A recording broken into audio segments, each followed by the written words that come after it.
Добрый день, уважаемые жители Республики Башкортостан!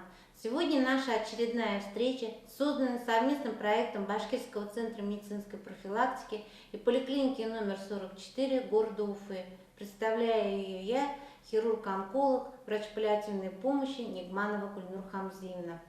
Сегодня я расскажу вам о жизненно важном органе – поджелудочной железе и заболеваниях, которые встречаются у этого органа.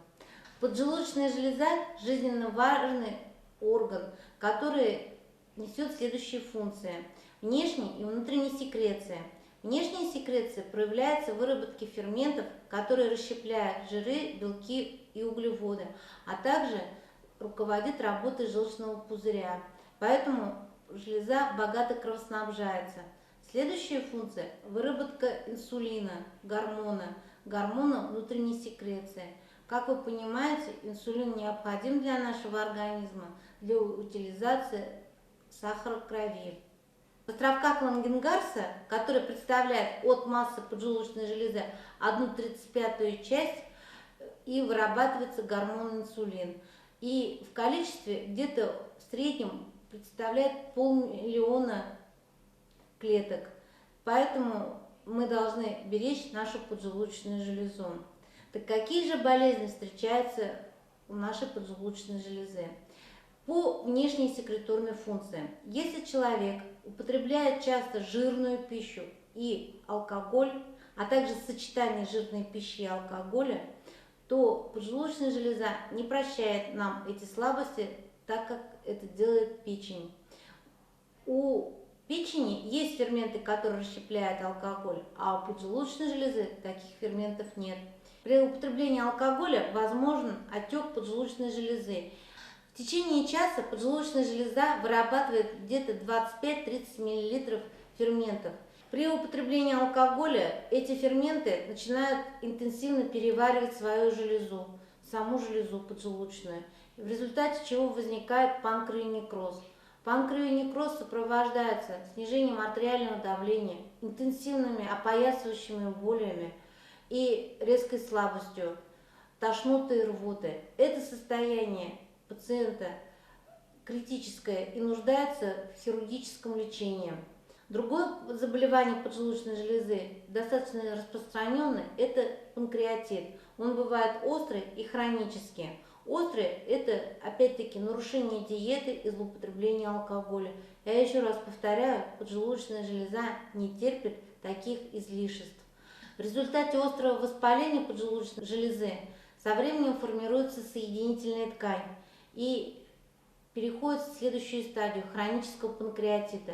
Эти пациенты жалуются на частые боли в мезогастрии, неустойчивый стул, тошноту, рвоту, снижение веса. При микроскопии ихнего кала можно увидеть частички непереваренной пищи, то есть страдает общее состояние пациента. Иногда ко мне приходят пациенты и говорят: у меня на УЗИ обнаружена киста поджелудочной железы. Кисты поджелудочной железы бывают врожденные и приобретенные. Чем они опасны? При росте кисты сдавливаются ткани поджелудочной железы, и функция ее также страдает. Может возникнуть даже сахарный диабет. Врожденные – это определенные жидкостные содержимое поджелудочной железы, которые в процессе жизни может не менять свой размер. Приобретенные кисты, они могут быть вследствие злоупотребления алкоголя и жирной пищи и увеличиваться в размерах, а также паразитарная, что достаточно редко встречается. Если киста в динамике увеличивается и начинает страдать функция поджелудочной железы, эти пациенты получают хирургическое лечение. Следующее заболевание поджелудочной железы – опухоли, в частности рак поджелудочной железы. Это очень серьезное заболевание, ведущее к летальному исходу.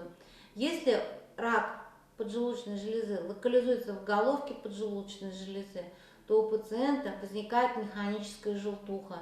Кожные покровы и слизистые желтеют, наступает быстрая потеря веса и метастазы в печени. Эти пациенты практически все обречены. Если же рак встречается в хвосте поджелудочной железы, то у них чаще протекает по типу сахарного диабета. Уважаемые жители Республики Башкортостан, если у вас в крови есть повышение сахара, то рекомендую пройти УЗИ органов брюшной полости и компьютерную томографию с целью диагностики и оценки состояния вашей поджелудочной железы. Поджелудочная железа сама по себе очень нежный орган, в норме не прощупывается, но если есть какие-то изменения, то она начинает давать сбои, которые проявляются в тошноте, рвоте, периодических болях в брюшной полости и неустойчивом стуле. По рекомендациям могу сказать, это, конечно, соблюдение в первую очередь диеты, ограничение жирного, копченого, соленого и исключение алкоголя, прием пищи частый, дробный и употребление ферментов. Ферменты надо применять длительное время, спектр ферментов очень большой, все зависит от возможностей пациента. Поджелудочная железа – уникальный орган, требующий к себе очень бережного отношения и не терпит пренебрежения. Берегите ее. Следующая наша встреча будет посвящена серьезному заболеванию инсульт. До скорой встречи. Благодарим вас за внимание.